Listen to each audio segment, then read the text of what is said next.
Sebelum Ramio ada beberapa tempat atau usaha-usaha kecil juga yang pernah saya jalani. Mungkin ada sekitar, sebelum Ramio ini ada sekitar 8 atau 10 usaha kecil yang sudah saya jalani. Mulailah dari sesuatu yang kecil tapi dengan keinginan yang besar. Bahasa Madura Ramio ini Ramiongku. Oh, jadi Ramio itu adalah Ramiongku ya. Assalamualaikum warahmatullahi wabarakatuh. Berjumpa lagi bersama saya Muhammad Mulki di acara podcast Pemuda Perubahan Sumeneb. Bektona Sengoda Sengoba.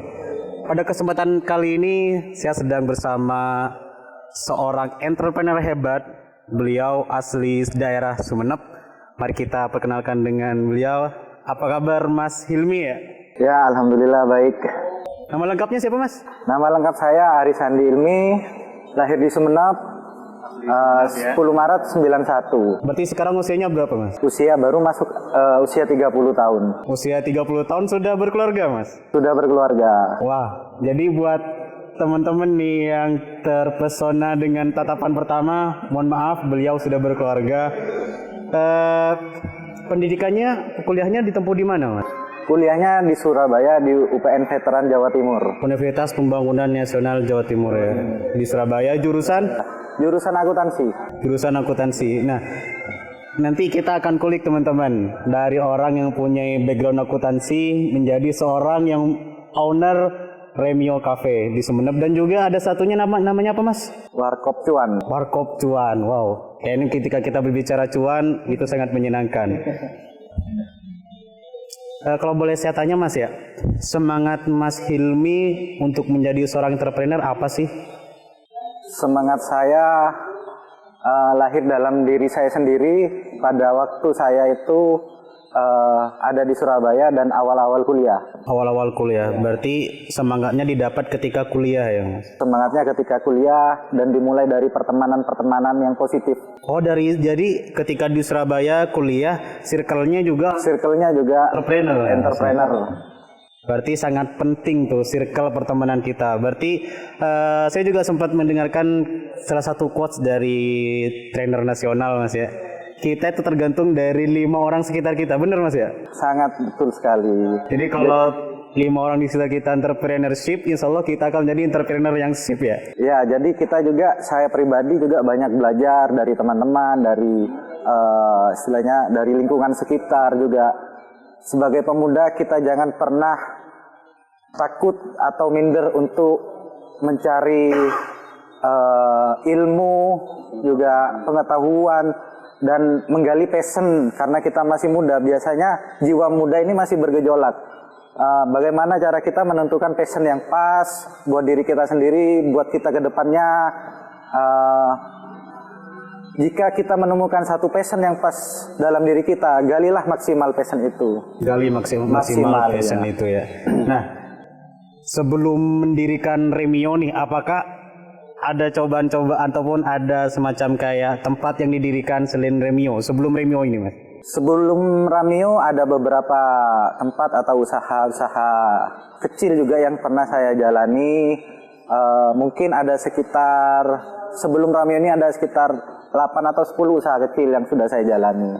Berarti dari kecil juga, dari sesuatu yang kecil, dan sekarang Ramio insya Allah menjadi besar dan akan tetap besar Mas ya? Insya Allah. Jadi saya dulu mempunyai pikiran dan pandangan mulailah dari sesuatu yang kecil tapi dengan keinginan yang besar.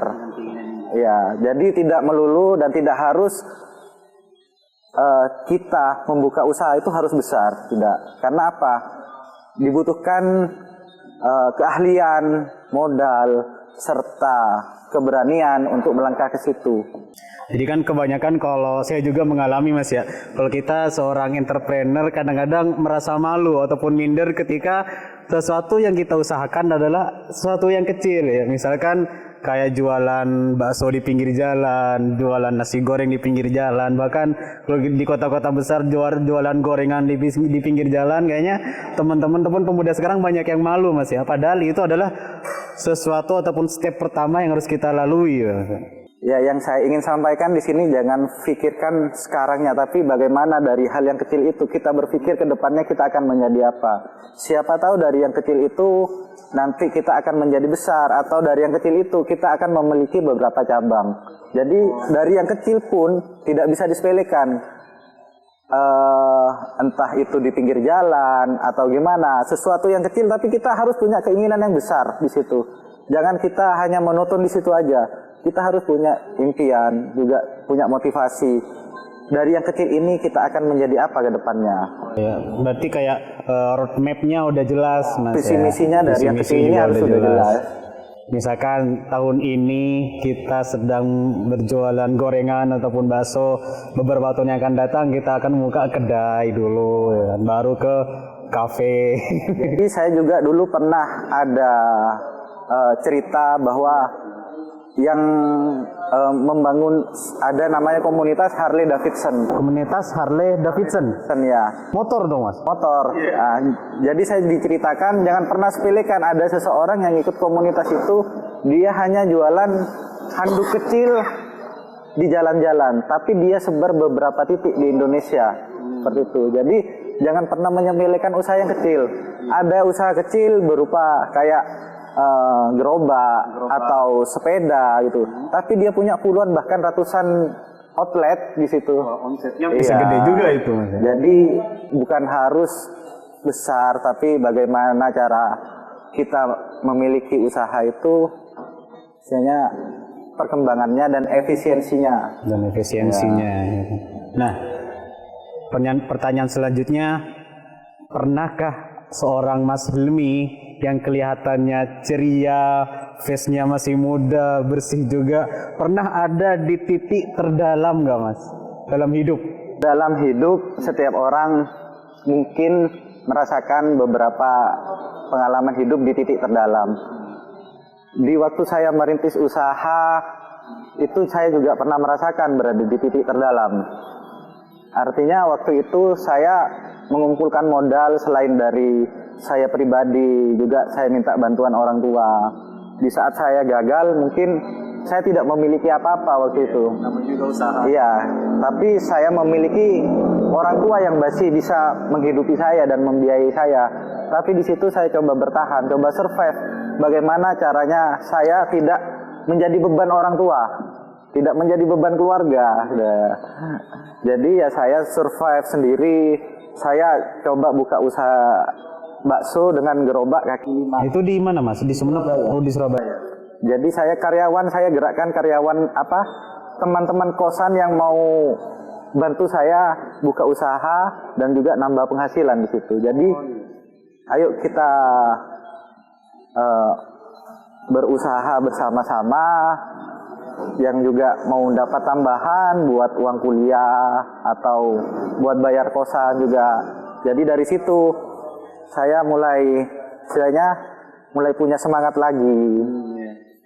Tentunya kita juga sudah sama-sama tahu ya kan bagaimana anak rantau sama-sama kita sebenarnya sama merantau, Mas, ya. Biaya hidup sendiri di tanah rantau, biaya kos-kosan yang tiap bulan ditagih sama bu kos. Juga sudah pernah saya alami semua. Pernah pindah karena diusir? Alhamdulillah belum pernah. Alhamdulillah belum pernah ya. Berarti karena circle-nya seorang entrepreneurship, maka duit terus jalan, Mas, ya, terus bisa diputar.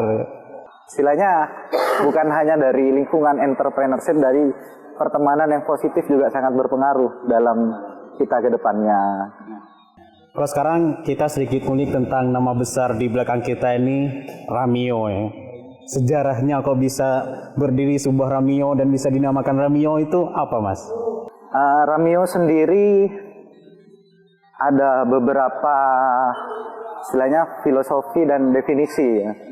Menurut saya masukkan dalam bahasa Madura, Ramio ini Ramiongku. Oh, jadi Ramio itu adalah Ramiongku ya. Jadi kesan saya membuat nama Ramio ini adalah sebagai mindset ke orang-orang dan doa, sebuah doa. Dan di bahasa Jawa Ramio, jadi semoga rame gitu. Itu adalah doa. Nama karena nama adalah doa. Terus ada kayak karena kita di sini bergerak dalam juga coffee shop juga. Ramio ini kayak semacam Itali lah, cappuccino seperti itu. Oh iya, ada O-nya. Nah, jadi bagaimana kita juga membuat brand kita itu kuat, memiliki nilai value, bisa dikenal luas dan mudah diingat oleh masyarakat. Jadi pengucapan juga Ramio gampang ya, mudah jadi dikenal. ada orang Ramio yang tahu itu kadang lewat gitu Ramioku ya. Jadi memang sebuah doa. Memang sebuah doa. Jadi saya membuat suatu nama dalam usaha itu adalah entah sebuah doa atau sebuah nama-nama yang unik. Jadi brand, kualitas, pelayanan, rasa itu memang harus istilahnya dipadukan, jangan ada yang timpang. Brandnya bagus tapi kualitasnya kurang, itu tidak akan bertahan lama. Jadi harga juga karena kita di daerah, harga kita juga harus menyesuaikan dengan di mana kita membuka usaha. Di situ kita juga harus paham tentang kultur masyarakat di situ. Jadi ibarat kata kalau bahasa ekonominya kita tahu pasaran kita ya, Mas ya. Target pasar kita harus pas gitu. Harus pas. Jadi itu yang awal kenapa bisa diberikan nama Ramio. Ya, Ramio. Kita berharap Ramio kedepannya juga benar-benar Ramioku. Allah, ya, amin. Nah, selain Ramio ada juga kan satunya, Mas? Ada dalam beberapa bulan kemarin saya buka usaha juga, tempat nongkrong juga, namanya Warkop Cuan. Warkop Cuan. Itu kalau cuan kan biasanya Cina itu, Mas. Ya, jadi saya juga istilahnya pengen nama yang positif di situ. Jadi cuan. Jadi istilahnya kita harus untung di situ. Ya. Tertanam di mindset kita cuan. Akhirnya yang datang cuan beneran nih. Karena kita kan setiap orang yang berkeinginan untuk membuka usaha, dia pasti akan nomor satu dia berbicara tentang keuntungan. Cuan ya. Cuan. Jadi keuntungan itu kita jadikan nama.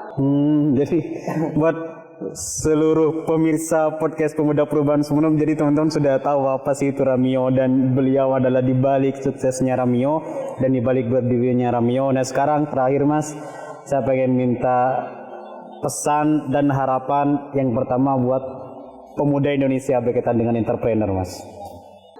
Pesan dan kesan untuk pemuda khususnya di dalam entrepreneur. Galilah skill dan passionmu secara maksimal. Jangan pernah takut untuk bertindak, tapi juga harus pikirkan secara matang apa yang akan kita dapatkan ke depannya. Jangan, namanya jiwa muda dan pemuda ini jiwanya masih bergejolak, masih jiwa mudanya masih tinggi. Jadi kita ukur apa yang akan kita lakukan ke depan dengan ilmu, dengan keahlian, dengan modal yang kita keluarkan, dan dengan pasar yang ada. Jadi sebagai pemuda yang hidup di daerah, di kabupaten, kita harus dapat memahami kultur kabupaten atau daerah itu sendiri. Ya, untuk kita kembangkan juga. Kita kembangkan. Buang rasa idealisme yang terlalu tinggi. Ya, jadi kita sebagai pengusaha, kita mau mengikuti pasar atau pasar yang akan mengikuti kita. Jadi itu pilihan sebagai pemuda. Rasa idealisme yang tinggi bisa dikurangi karena kita di sini namanya seorang entrepreneur. Ya, selain kita bisa bermanfaat, kita di situ mencari keuntungan, dan melayani juga. Jika idealisme kita sudah terlalu tinggi dan pasar tidak menerima, akhirnya kita di situ akan mengalami kegagalan. Jadi saya dulu sempat mempunyai idealisme yang tinggi. Akhirnya saya rubah karena saya mau cari target pasar yang pas buat usaha saya. Jadi saya mengikuti pasar dan juga mengkolaborasikan idealisme saya. Jadi saya calling down idealisme saya. Jadi bagaimana caranya kita mendapatkan pasar yang banyak, pasar yang pas dengan apa yang kita buat. Tapi ternyata ya alhamdulillah kita sudah mengurangi, saya sendiri pribadi mengurangi ego saya, ego idealisme juga. Jadi alhamdulillah dengan berkurangnya itu bisa berjalan ya. Juga menjadi PR bagi kita semua sebagai seorang pemuda ego itu sih. Ego itu yang sangat tinggi harus dikurangi. Ego yang sangat tinggi harus dikurangi agar kita bisa melebur dan bisa mengembangkan apa yang ada di sekitar kita. Dan yang paling penting adalah agar kita bisa berguna dengan lingkungan sekitar kita, Mas ya. Ya mungkin hanya ini sobat perubahan podcast kita pada kali ini. Saya akan tutup dengan beberapa catatan. Yang pertama adalah kita tergantung dari beberapa orang di sekeliling kita. Maka carilah kita-kita yang lain yang sekiranya bisa mengembangkan potensi dan bakat kita, Mas. Nah, yang kedua adalah kurangi ego kita. Karena sebagai pemuda ketika kita masih terus bertahan dengan keegosentrisan kita, maka kita akan sulit untuk berkembang. Nah, dan yang terakhir, mindset adalah doa kita. Jadi setiap apa yang kita pikirkan itu adalah doa kita. Mindset is doa dan perjuangan adalah seni. Terima kasih. Assalamualaikum warahmatullahi wabarakatuh. Bisa say hello ke kamera, Mas? Ya. Ya, halo. Mas.